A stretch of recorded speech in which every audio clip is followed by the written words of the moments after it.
आज का तीसरा डेरिवेशन है। 12th क्लास फिजिक्स में हम इंपोर्टेंट 10 डेरिवेशन करा रहे थे, जिसमें से मैं 2 डेरिवेशन पहले करा चुका हूं।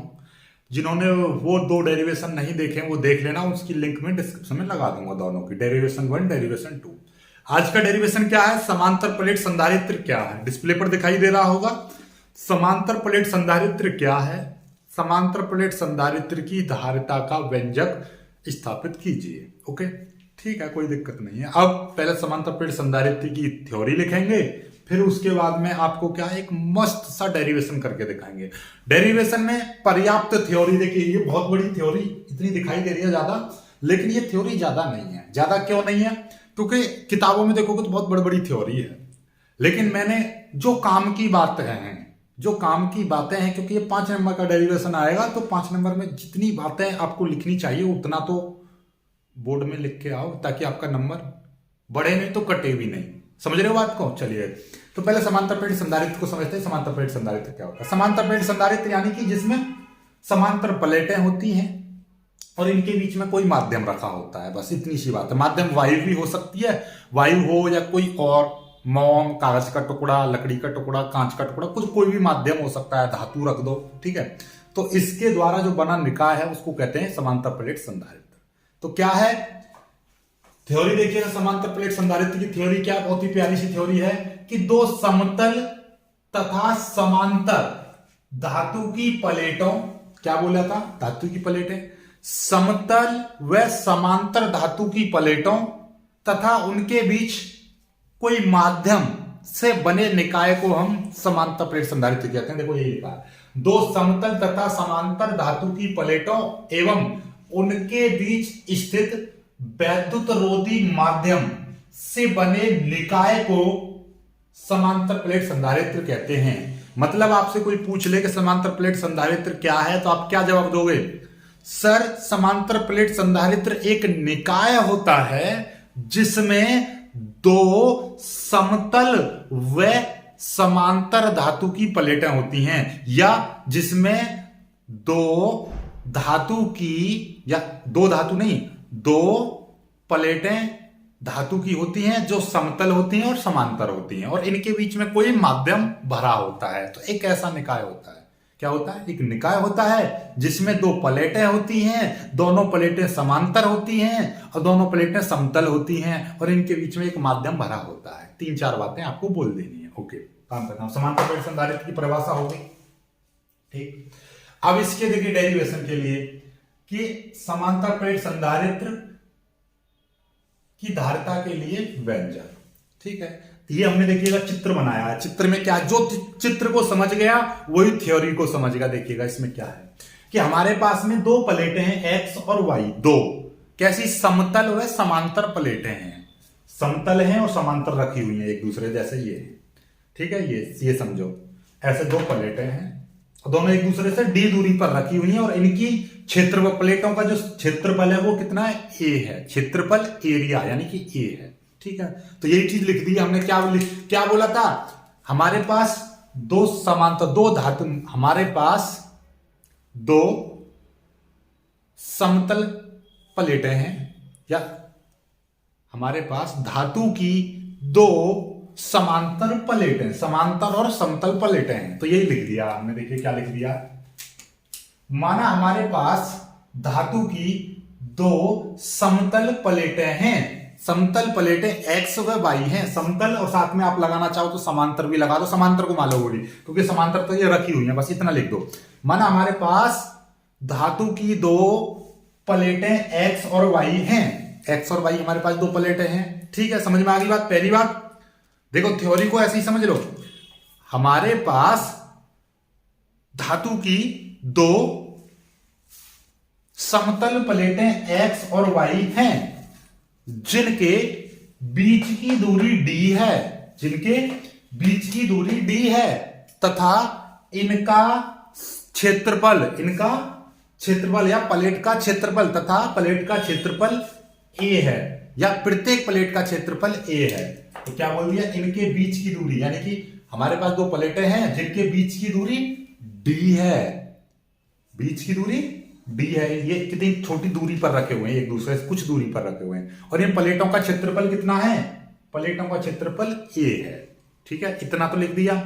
और इनके बीच में, क्योंकि माध्यम की भी बात करी थी ना, विद्युत रोधी माध्यम, तो इनके बीच में कोई एक ऐसा माध्यम रखा है जिसका परावैद्युतांक k है। तो हम सीधे सीधे लिख देंगे प्लेटों के बीच के माध्यम का परावैद्युतांक k है, तथा माना प्लेटों के बीच के माध्यम का परावैद्युतांक कितना है, k है। एक ऐसा माध्यम भरा हुआ है इनके बीच में जिसका परावैद्युतांक k है। ठीक है, ये बात भी हमने लिख दी।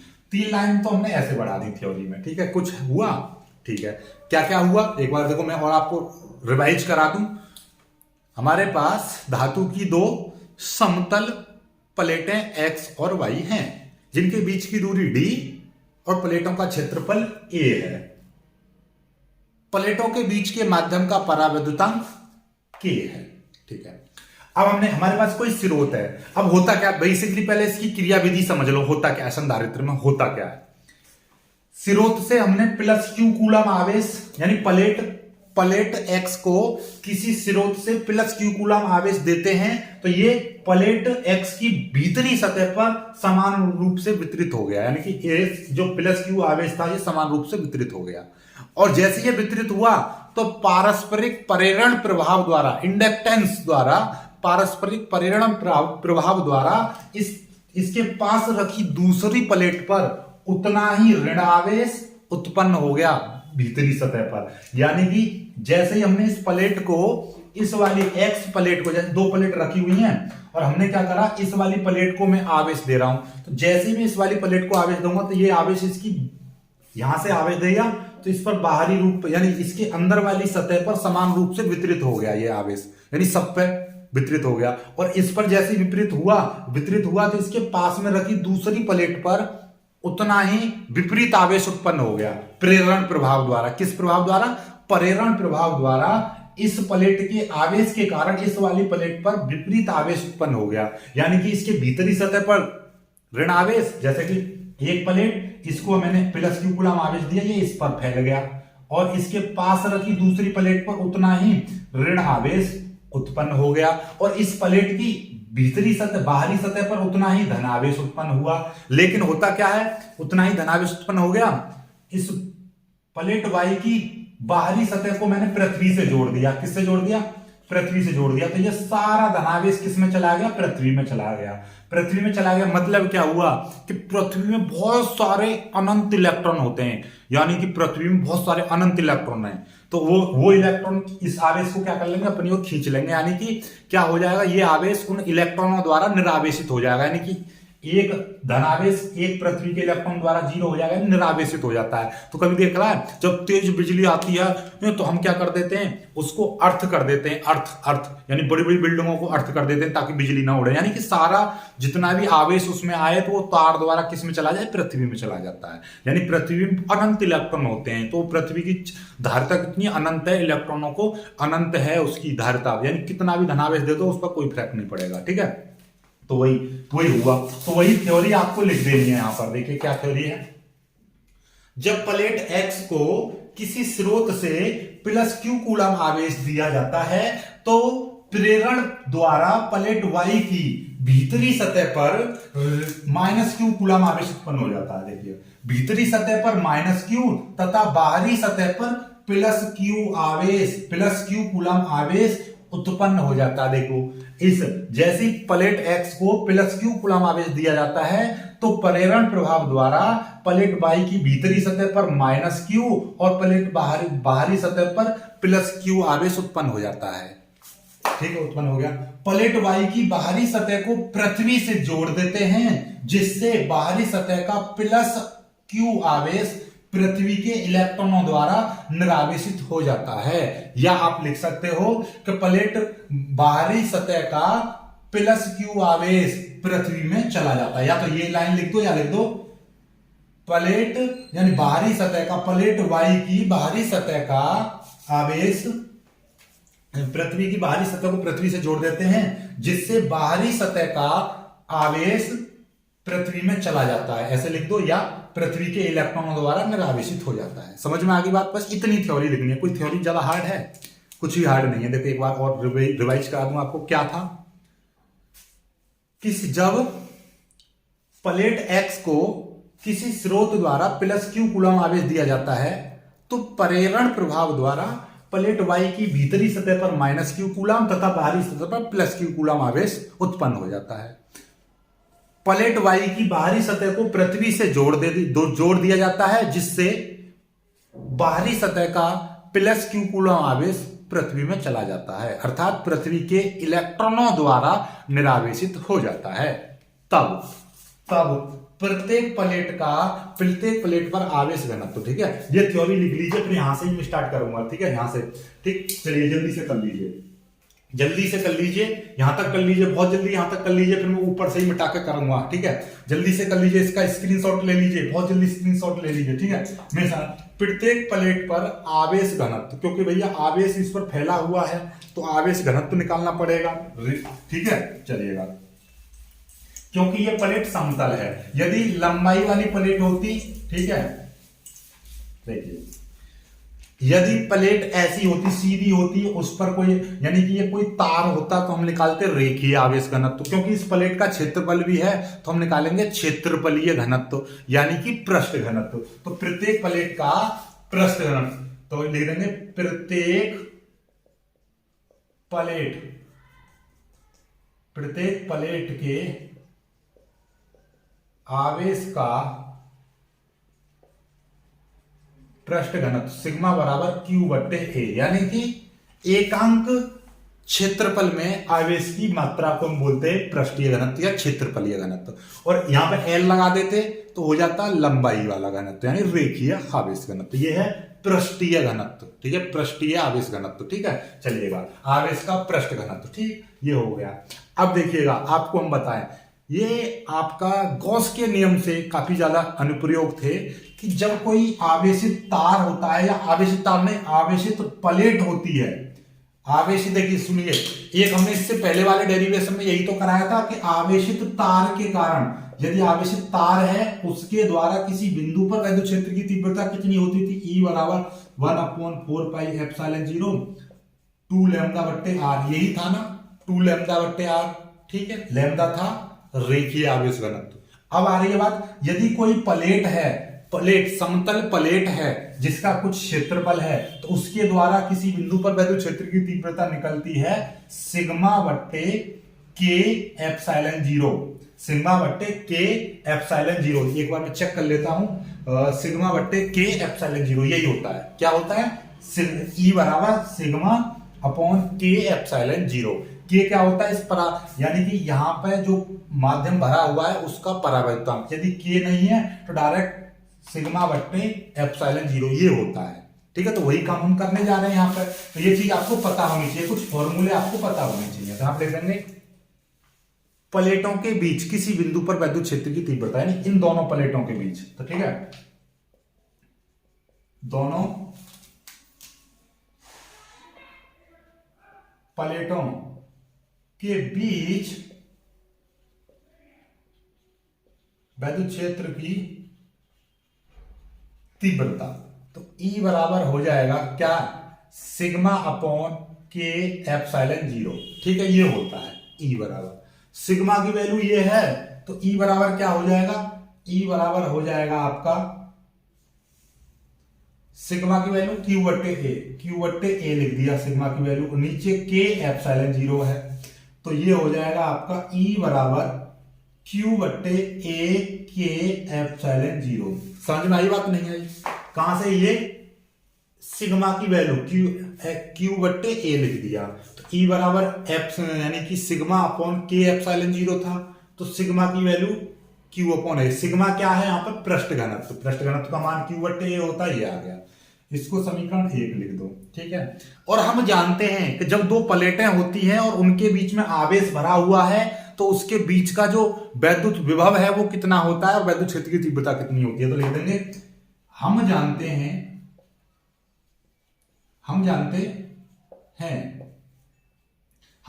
क्या जानते हो आप, इस प्लेटों के बीच का विभव कितना हो जाएगा, प्लेटों के बीच का विभव,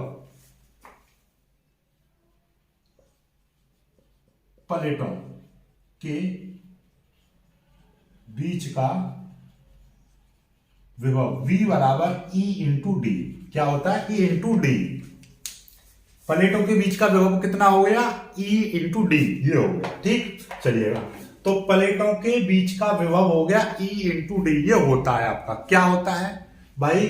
जब ये प्लेटें हैं और इन प्लेटों के बीच में कुछ आवेश है, तो सिंपल सी बात है, यहाँ पर कहीं ना कहीं वैद्युत क्षेत्र भी है। तो ये जितना वैद्युत क्षेत्र देखेगा, होगा क्या कि ये वैद्युत क्षेत्र यानी कि ये जो डी वैल्यू है, जितनी जितनी बढ़ेगी और ये ई का मान जितना बढ़ेगा, उतना ही वैद्युत विभव का मान बढ़ेगा। विभवांतर जो होता है विभव, ठीक है।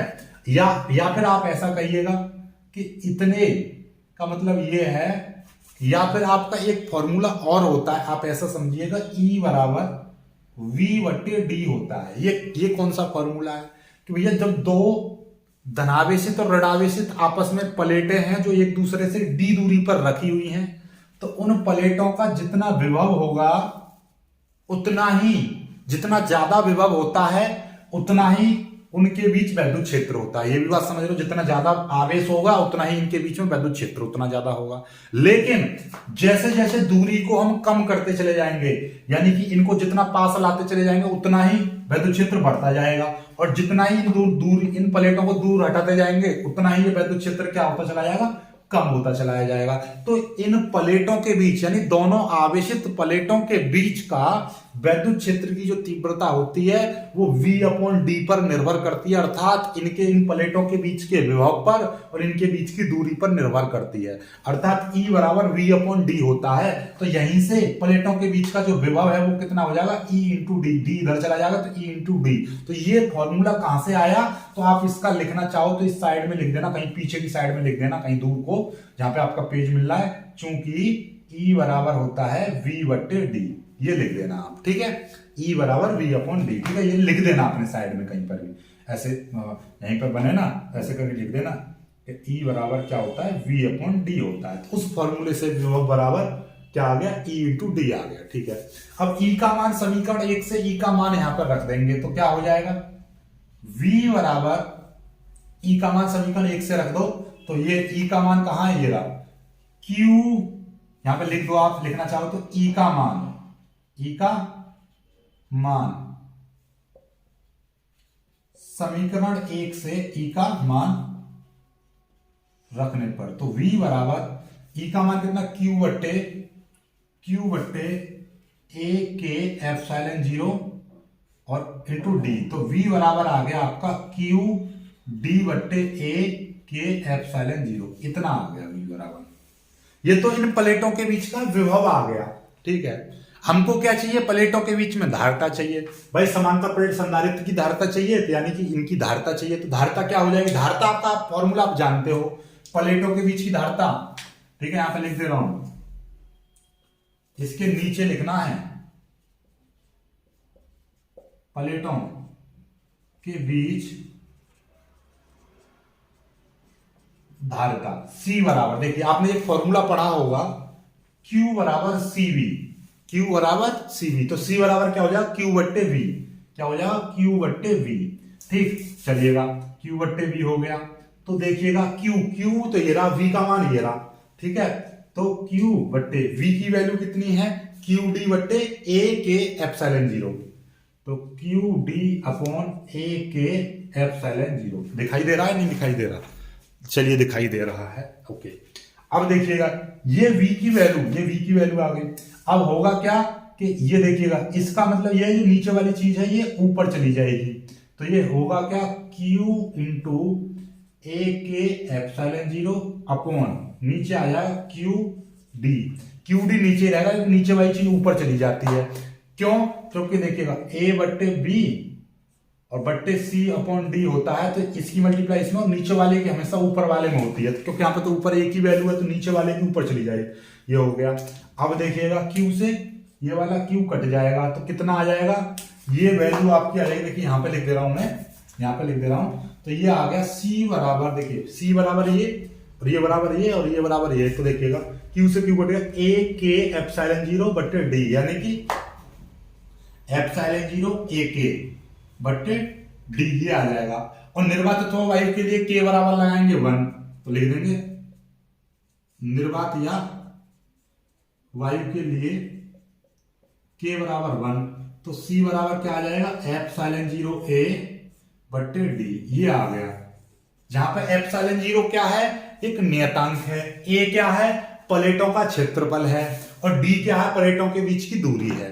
कभी कभी आपसे एग्जामिनर या क्वेश्चन ही कह देता है कि समांतर प्लेट संधारित्र की धारिता का व्यंजक प्राप्त करो और इनकी धारिता को किस तरह से बढ़ाया जा सकता है, यानी कि समांतर प्लेट संधारित्र की धारिता को कैसे बढ़ाया जा सकता है। तो देखिए आपको पता चल रहा है D नीचे है, तो जो चीज नीचे होगी उसका मतलब क्या है, ये जितना कम होगा उतना ही ये मान ज्यादा होगा। जैसे कि यहां पे था, जितना इनके बीच की जितनी दूरी कम होगी, जितना ये पास पास आते चले जाएंगे उतना ही विद्युत क्षेत्र बढ़ता जाएगा। वैसे ही D, यानी ये प्लेटों के बीच की दूरी जितनी कम होती चली जाएगी उतनी ही धारिता बढ़ती चली जाएगी, इनकी धारिता उतनी ही बढ़ेगी। क्योंकि ये भाई सिंपल सी बात, आप सोचो कॉमन सेंस, जितना ये पास यानी कि ये कम होगा, D का मान जितना ही कम होगा, D का मान जितना कम होता चला जाएगा, D का मान जितना कम होगा, विद्युत विभव यानी विद्युत क्षेत्र का मान उतना ही बढ़ेगा।